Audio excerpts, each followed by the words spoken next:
Welcome, everyone, to People on Dating. I'm your host, Will Morales. And for those of you who are tuning in for the first time, this podcast is about the ups and downs of dating and how to navigate through it.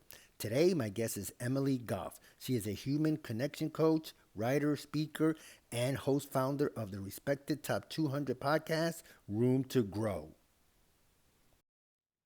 Well, Emily, how are you? Thank you so much for being on People on Dating. What's going on? And first of all, I want to say thank you so much for doing this. Thank you for taking time out of your busy schedule to be on People on Dating. And one of the questions I always ask my guests, how did Emily get here? What was Emily's journey like to be here today, to be a coach, to have your own podcast?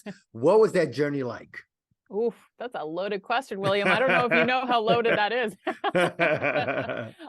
So I was in the corporate world for 11 years, and I knew that it wasn't what I wanted to be doing, but I wasn't totally sure what my exit strategy was. And I ended up going back to school for 2 years to become a holistic nutritionist while I was still working full time.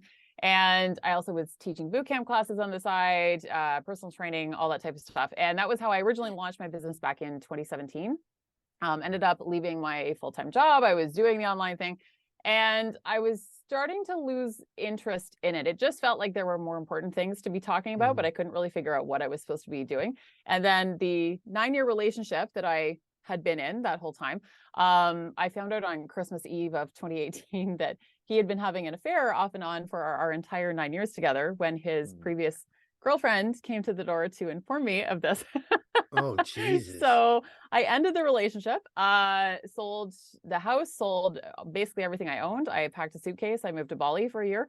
And then the pandemic hit. So I ended up coming back to Canada. But in and amongst all that, I realized that human connection is at the root of everything that I've ever done. And that was by far where my biggest passion lay. So everything to do with relationships, human connection, and how human connection is threaded into everything. It's at the root of everything that we do. And when we can start to learn these skills and to start to have a better connection with ourselves, we can watch our entire world shift, inner and outer. The outer is reflected when we shift the inner. So that was how I ended up doing what I'm doing now. And yeah, it's you're getting the very shortened version, but no, it's a good version though. Time in this podcast. No, it's a good version, and I like today's topic because when I saw Emily's bio on Podmatch, and she wrote the value of being alone on purpose, whether you're in a relationship or not. Tell me if I got that part right. Yeah. And I kind of agree with you there because there are times that you want to be alone. Now we'll touch base on if you're married, how does that work? But if you're saying, if you're dating, whatever, or if you have a girlfriend or boyfriend, partner, I could see definitely the value of being alone and all that. But is there a time limit on how much we're going to be alone? Is it a day? Is it a week? Is it a couple of hours? How does that get navigated into a relationship? And let's talk about the single people first, and then we'll talk about marriage. For sure. Okay. So it's interesting. I'm not one for rules in any sense of the word. Okay. And so I will never give anyone an exact time or anything on anything related to that. I'm very much about it's about the individual. This is why I love working with people one-on-one too, because every person is such a unique being, and it's really about getting to know ourselves and what is the best decision for us. I don't have the answers for somebody else. I can help guide you to your own answers, and that is what I do. But I don't hand answers to other people because every individual already has all the answers within themselves. And so I'll give you one example, actually, from my own life. When I was 21, I had been in a string of relationships that were not healthy at all. And I was getting very cynical. And I literally thought to myself, I'm like, I'm 21. I should not be this cynical. Wow. This is too young to that's be amazing. cynical. Yeah. At that age, wow. So I decided to just completely go off dating for a while. I was like, no men for a while. And I purposely did not set a time limit on it because I thought, I don't know how long this is going to take me. And at 21, it's a little unusual, especially back then. Like I'm 36 now. So I didn't have social media like this was not a thing the way it is now. I think Facebook had started, but like barely. And I wasn't following like personal growth people or anything like that. There was nobody teaching me how to do this. I just Yeah. recognized that I needed to be on my own for a while and to learn to actually appreciate my own company, because I felt like that would make a really big difference to where I ended up going in the world and what type of relationships I ended up having. So it ended up taking a year. And in that year, I even went backpacking around Europe by myself for a month. I just got to know myself on a new level. And the traveling in particular, I always tell people, I'm like, a solo trip is like the equivalent. I don't have stats to back this up, but Yeah. it's like the equivalent of like 5 years of therapy. Like I highly, Wow. highly recommend to people to take a solo trip, because you get to know parts of yourself that wouldn't necessarily come out in any other setting.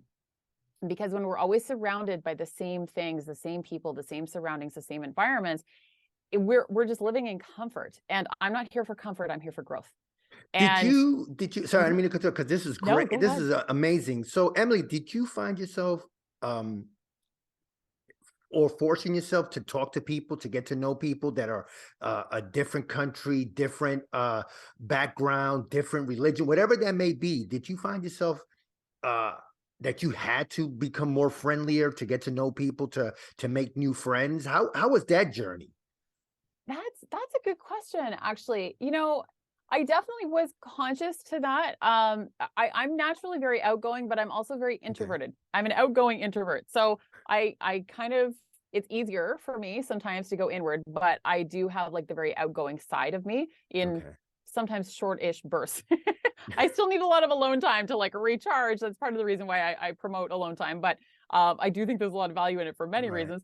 And especially when I was traveling, I definitely did want to make an effort to, try to figure out how to speak enough words of another language to just get by, not to have a full conversation, because Right. I didn't know that much, but enough words to be able to ask for a meal in their language, to really like push myself a little bit. And that trip was probably the most instrumental part of that year.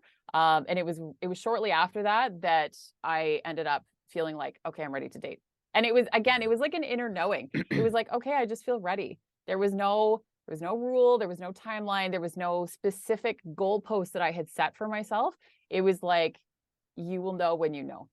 Okay. And I really teach people that in a significant way too, because again, like it's listening to our own inner guidance and intuition, and that is going to look different for everybody, but that self-trust piece is key. And this is Mhm. why I also talk about doing the scary things and like talking to people when you don't want to and spending the alone time, because it is deeply uncomfortable.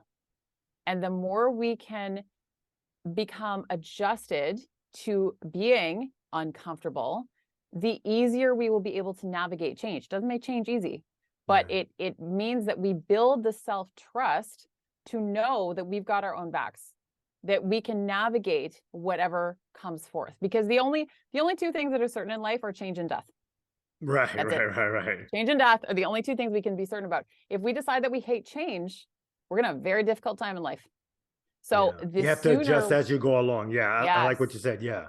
yeah. So the sooner we can adjust to getting comfortable with uncertainty, and really to me, the only way to do that, because we don't know what's coming, is like, how can I trust myself enough to get through whatever life is going to throw at me?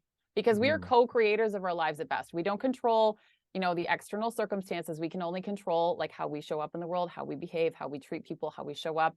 And that's the piece we have to work on. And this is why we need to be able to spend time alone. And I'll tell people, even just start with 5 minutes. And I will have people get full-blown panicked looks on their faces when I even say 5 minutes alone every day with no screens, no distractions, no talking, no nothing.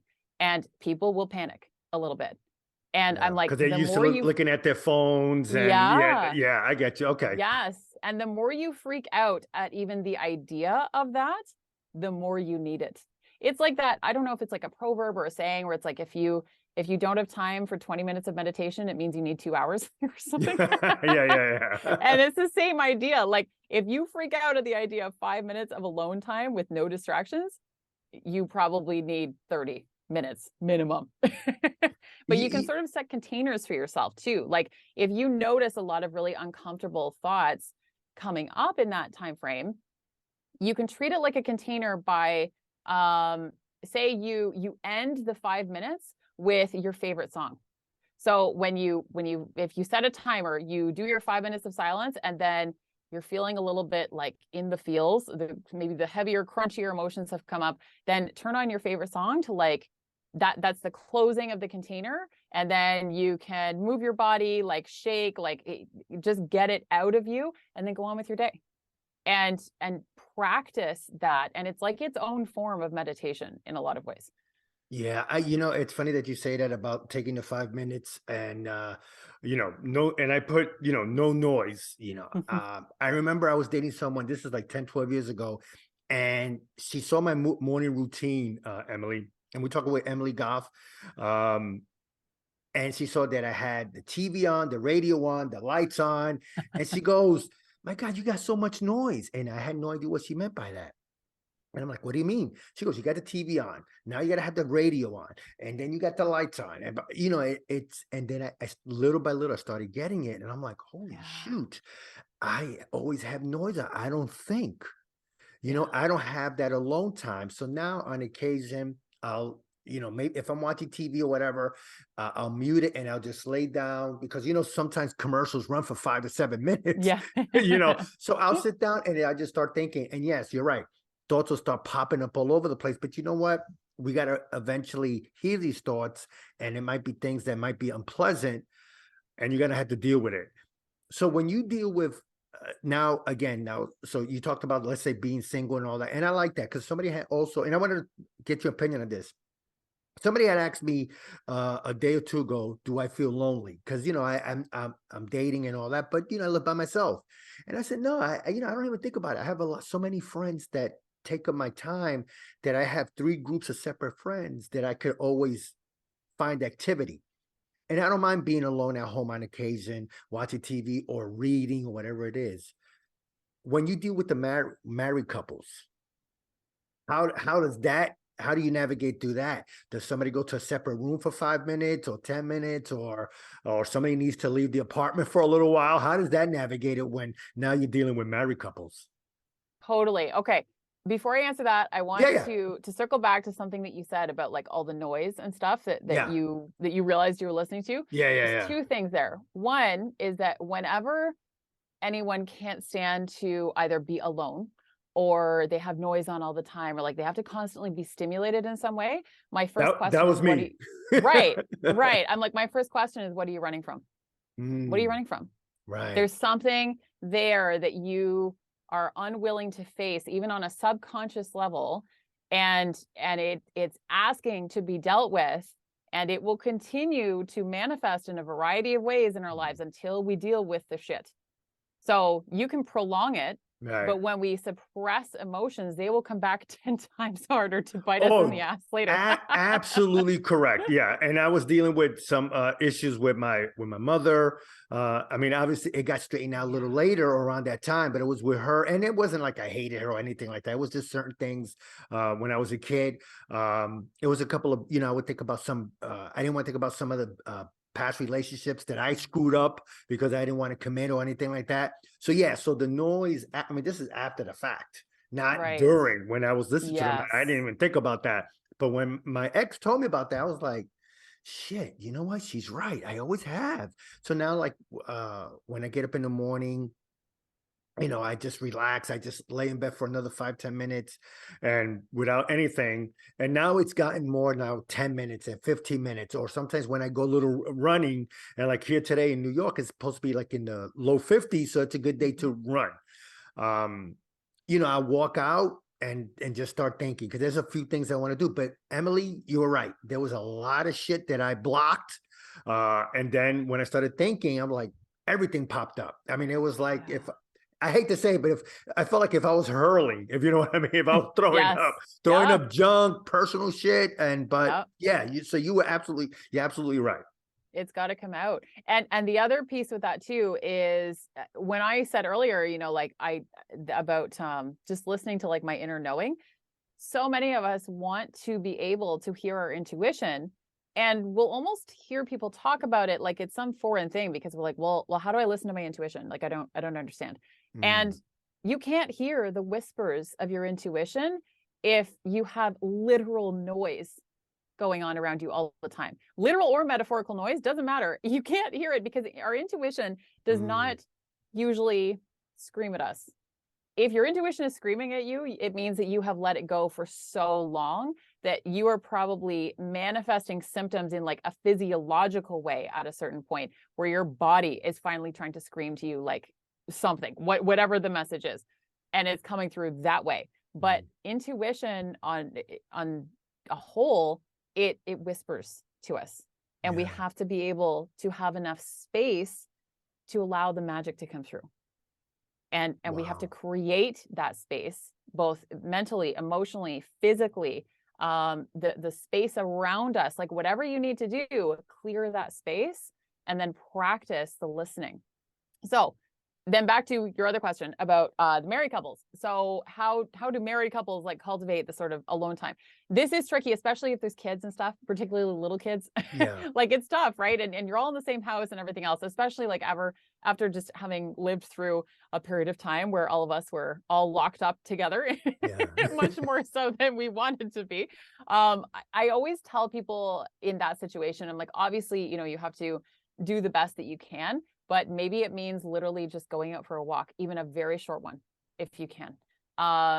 If you need to get up 5 or 10 minutes earlier, and again, I realize that I'm sometimes speaking to sleep deprived parents, and they would probably hate me for even suggesting this, but if you want to get up like 5 to 10 minutes earlier, so you've got that quiet alone time before anyone else in the house is up.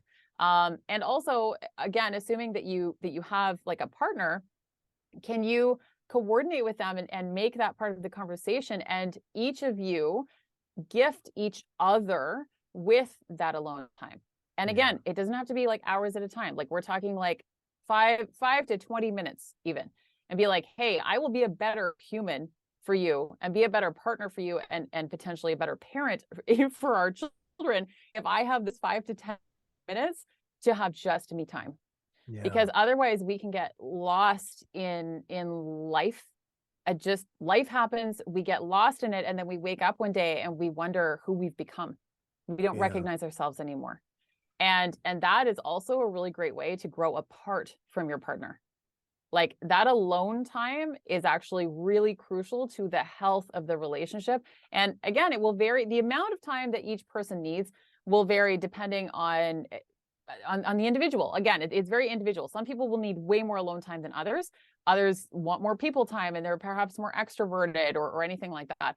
But I do very strongly believe that everyone needs at least a little bit of alone time, just Yeah. even just a little bit, to be able to cultivate that. No, it's funny. I just wanted to go back, especially I wanted to touch base, especially on the intuition part, and then Mhm. then touch back on the married couples and taking that 5 minute break. Well, like I said, taking a walk. Do you know how many times that I think my intuition like would yell at me and I would just ignore it because I have my headphones on, I'm listening to something, I got the TV in the background, and I would say 9 out of 10 times my intuition was right, and I just ignored it. Whether it's a woman that might have a bunch of red flags or an opportunity, a business opportunity or something that might have tons of red flags,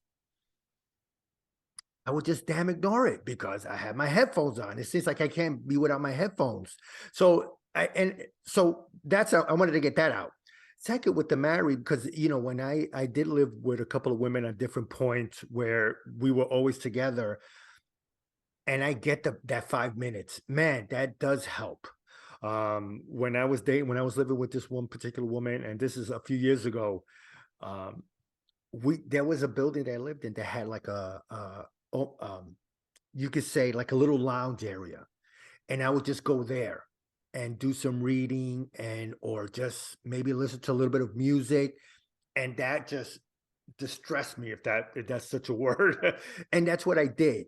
So, and I can see with married couple because I have a lot of my friends that are married, and one of the guys that I know for about 40 years told me the same thing. He goes, man, sometimes I just need a little break from the kids, even though the kids are Yeah. older, but I need that 5 minutes of just lying down and just closing my eyes. So let's go back to the single people. How, if you're in a relationship, you're dating and all that, how do you bring up that you need that alone time? Are there steps that we should ask or follow? What are some of your what's your opinion on that? You don't want to just walk out. Oh, totally. Oh, definitely not. No, no, it needs to be a conversation for sure. And it's actually, I think in a lot of ways, it's actually harder to cultivate the alone time at the very beginning of a relationship, because if you're in love and you just want like as much of each other as you possibly can, it's like being high all the time, literally Yeah, on yeah, love. yeah. And I think that one of the best things that you can do, even though in the moment it might not feel like exactly what you want to do, you know, if you have an opportunity to spend however long with your partner, and you could also make the choice to spend at least just like a tiny bit of that on your own, I think it's important to still build that in, and to have conversation, very much like I'm all about the open, honest, direct Yeah. communication on this front, and to let them know. And I need to be clear too. If you let someone know that you need some alone time, and I'm not talking days here, I'm talking like what I would consider, and of course everyone's definition of reasonable would vary, but if we're just talking like an hour a day or something alone or less, you know, whatever it is, and you need even just a little bit of alone time and they have a problem with that, that's potentially something to be cautious of. Like, Okay. or at least dig in deeper with that. Like I always teach like curiosity, like have curiosity and ask them why they're not cool with you having alone time. Yeah. Maybe they have abandonment wounds that they don't understand why you need the alone time, and it feels like you're pushing them away, and they might just need to Mm, have a better understanding that you're not pushing them away at all. It's actually to help you show up as a better human for your own sake, and within the relationship for them too, because every relationship has three entities, like us, the other person, and the relationship itself.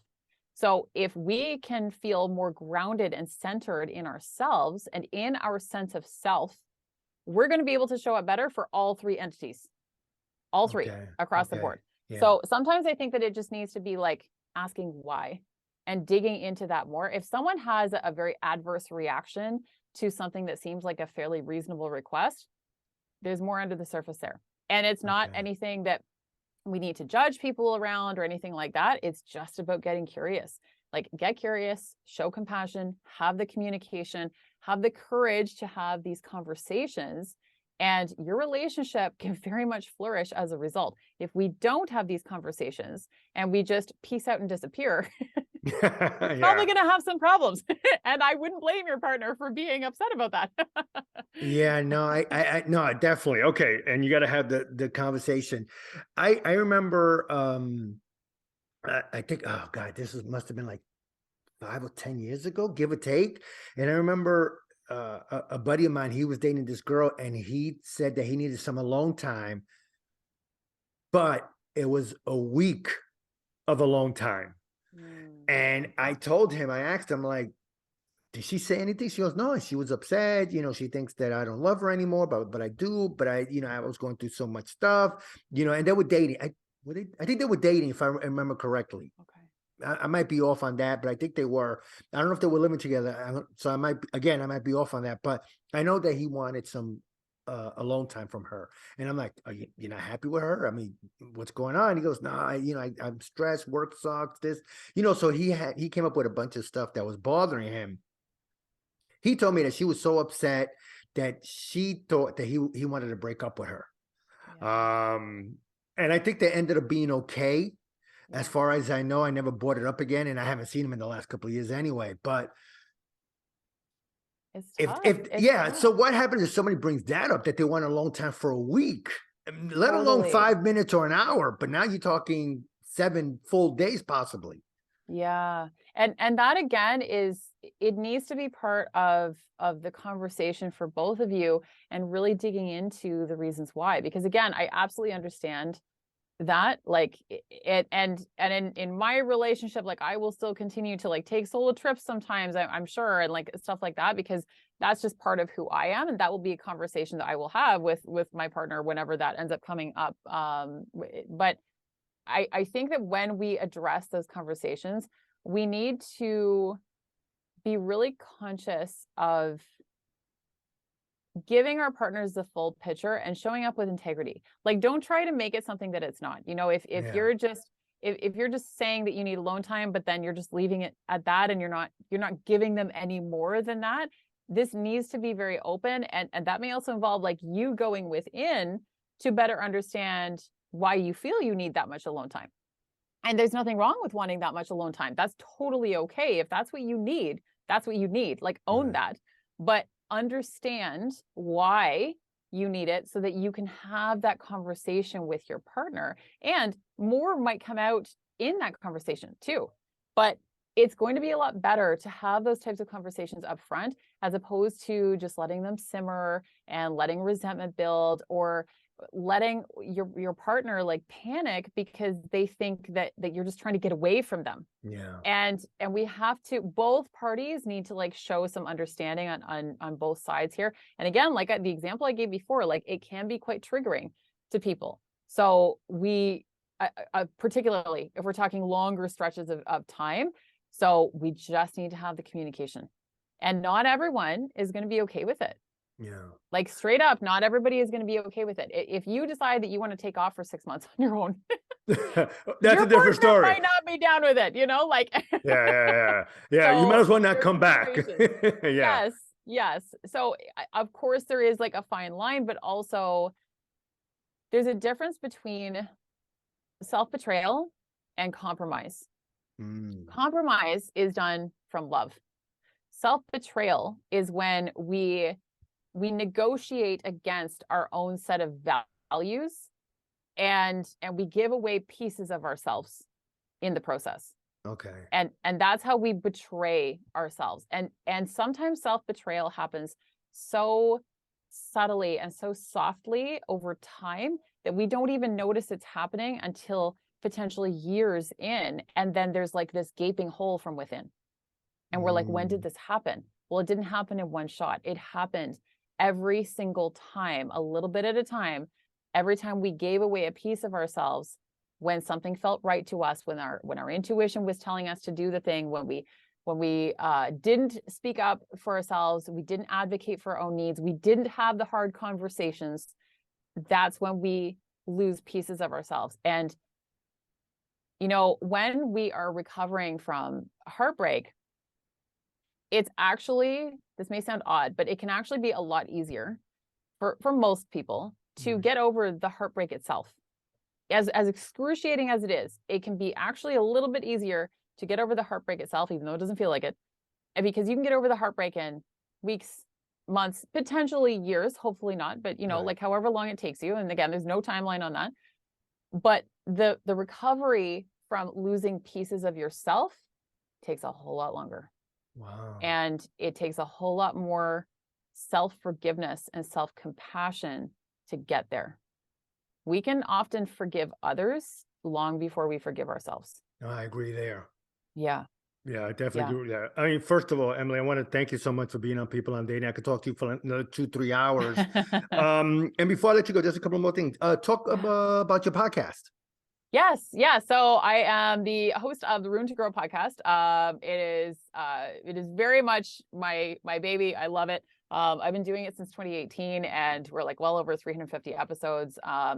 It's top 3% in the world, top 200 Nice. podcasts regularly every week around the globe, which is very cool for this little idea that started in a Google Doc where I thought only my mom would listen. It's pretty cool to see how it's evolved. So we talk about like relationships, human connection, better understanding of self. Like we talk about a lot of the uncomfortable topics that people like to avoid. And Yeah. that's the part I love about it. It's very, I guarantee there is a topic on there that someone will be interested in.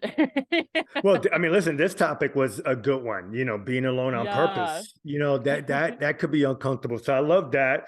And how many episodes you air per week? Is it 1, 2? I'm at 1 right now. I have aired as many as 3 in a week before, gone through phases of that, and then 2 per week sometimes, but right now I'm doing it weekly. Yeah. No, it's I was doing 3 and it's exhausting. So now It's I'm a down to lot. 2, Yeah. and I might even go down to 1. You know? You know what's funny too? I was asking listeners and stuff. I was like, tell me what you want. Like, do you want 2 per week or does it seem overwhelming? Because I find that sometimes if a podcast releases all the time, I'm almost like I can't keep up. And Yeah. someone said to me, this cracks me up.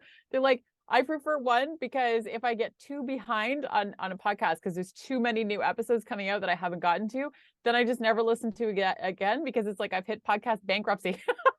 That's a good one. That's a good one. I'm like, I get it. So I'm down to 1. No, it's funny because now, like I said, I went from 3 to 2, and again, I'm thinking about doing just 1. Because I mean, I'm lucky that I have people like yourself on the show that provide so much material. But it definitely does take its toll somewhat. Totally. Talk about your coaching. Yes, yeah. So people can work with me one-on-one. I also do women's groups and I do a men's group as well. So I actually kind of specialize in working with men. Okay. And I do very much work with women, and I always will. I love working with women. But when I was in the corporate world for 11 years, it was an almost entirely male dominated industry. Right. And I actually started to realize, I think that like working with men was sort of where I've been headed all along in a lot of ways. And I love getting to work with men because men are so deeply under supported in so many ways. And Mhm. it's just now that we are just barely starting to scratch the surface on some of the inequities that men face across the board when it comes to things like mental and emotional health and well-being. And like the male suicide rate is 3 times that of women globally. And we Yeah. have to address some of these issues. There's so many systemic issues, and there are for women as well. It's not to take away from the very real pain that every other human experiences, but it's Yeah. about just looking at the individual's humanity, no matter how they identify, and helping them get to the root of that so that they can alchemize that pain. They can turn it into the gold that becomes the foundation of everything that they become and grow into.